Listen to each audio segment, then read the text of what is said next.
ইতিমধ্যে কেইবাটাও গুৰুত্বপূৰ্ণ খবৰ অসমবাসীলৈ আহিছে আৰু এই গোটেইখিনি খবৰ আপোনাৰ জনাটো হ'ব অত্যন্ত প্ৰয়োজনীয়।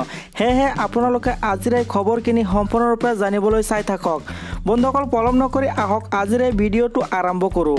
বন্ধুসকল আজিৰ প্ৰথম খবৰটোৱে হ'ল 8 এপ্ৰিলৰ পৰা মহানগৰীৰ 82টা স্থানত শাক পাচলিৰ বিক্ৰীৰ দিহা কৰিছে প্ৰশাসনে। লকডাউনৰ ফলত ৰাজ্যৰ বিভিন্ন প্ৰান্তৰ লগতে মহানগৰীতো শাক পাচলি বিচাৰি হাবাথুৰি খাইছে সাধাৰণ ৰাইজে। মহানগৰবাসীৰ এই সমস্যাৰ প্ৰতি লক্ষ্য ৰাখি জিলা প্ৰশাসনে গ্ৰহণ কৰিছে বিশেষ পদক্ষেপ। 8 এপ্ৰিলৰ পৰা মহানগৰীৰ 82টা স্থানত শাক পাচলিৰ বিক্ৰীৰ দিহা কৰিছে প্ৰশাসনে। প্ৰথম অৱস্থাত মহানগৰীৰ মুঠ 82টা স্থানত বিক্ৰী কৰি পিছৰ পৰ্যায়ত বিক্ৰী কেন্দ্ৰৰ সংখ্যা বৃদ্ধি কৰা হ'ব বুলি জানিবলৈ দিছে প্ৰশাসনে। বুধবাৰৰ পুৱা 9 বজাৰ পৰা দুপৰীয়া 2 বজালৈ পাচলি বিক্ৰী কৰা হ'ব মহানগৰীত।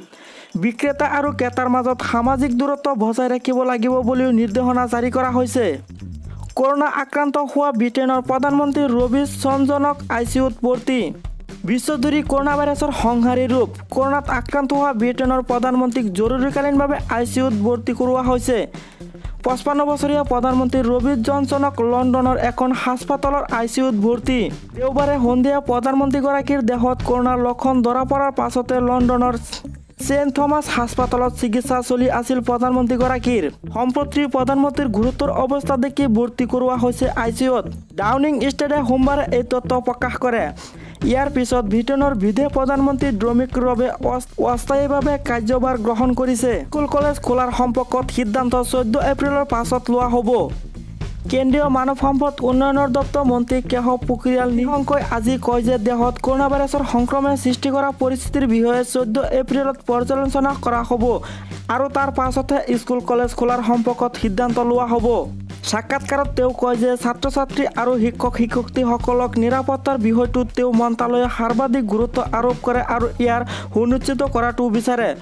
মন্ত্ৰীজনে লগতে এই বুলিও কয় যে যদিহে 14 এপ্ৰিলৰ পাছত স্কুল কলেজ বন্ধ থাকে তেতিয়া যাতে ছাত্ৰ ছাত্ৰীক পঢ়া শুনাত কোনো ধৰণৰ ক্ষতি নহয় সেইটো মন্ত্ৰালয়টোৱে সুনিশ্চিত কৰিবলৈ বিচাৰে।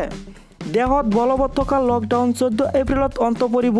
ইয়াৰ পাছত মন্ত্ৰালয়ে স্কুল কলেজ খোলাৰ সম্পৰ্কত কোনো সিদ্ধান্ত লৈছে নেকি বুলি সোধাত তেওঁ কয়, এতিয়া এই বিষয়ত সিদ্ধান্ত লোৱা কঠিন।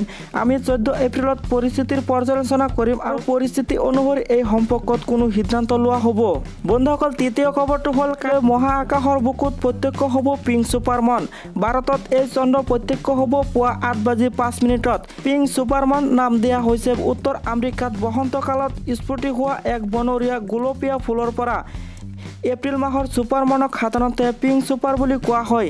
যেতিয়া পৃথিৱীৰ একেবাৰে সমীপলৈ চন্দ্ৰ আহে তেতিয়া এই ছুপাৰমুন প্ৰত্যক্ষ হয়।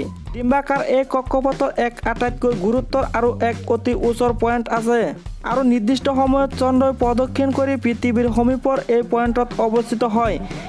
এই বিৰল মহাজাগতিক পৰিঘটনাক লৈ জ্যোতিষ শাস্ত্ৰয়ো নিজৰ চৰ্চা আগবঢ়াইছে। এই পূৰ্ণ চন্দ্ৰ সম্পৰ্কৰ বুজাবুজি সমতা ৰক্ষাত সহায়ক হ'ব। 14 দিনৰ ন্যায় জিম্বালৈ ঢিঙৰ বিধায়ক আমিনুল ইছলাম। 14 দিনৰ ন্যায় জিম্বালৈ প্ৰেৰণ ঢিঙৰ বিধায়ক আমিনুল ইছলামক। মঙলবাৰে পুৱতি নিশা নগাঁও আৰক্ষীয়ে গ্ৰেপ্তাৰ কৰিছিল বিধায়ক আমিনুল ইছলামক। তাৰ পিছতে মঙলবাৰে দিনৰ ভাগত আদালতত হাজিৰ কৰোৱা হৈছিল। আদালতে 14 দিন ন্যায়ক জিম্বালৈ প্ৰেৰণ কৰে বিধায়কক। এতিয়া কাৰাগাৰত থাকিব লাগিব বিধায়কগৰাকী। সোমবাৰে নিশা আৰক্ষীয়ে সোধা পোছাৰ বাবে ঘৰৰ পৰা লৈ আনিছিল বিধায়কজনক। নিজামুদ্দিন মাৰ্কাজৰ পৰা কৰোনা সংক্ৰমণক লৈ কৰিছিল বিধায়কজনে বিতৰ্কিত মন্তব্য।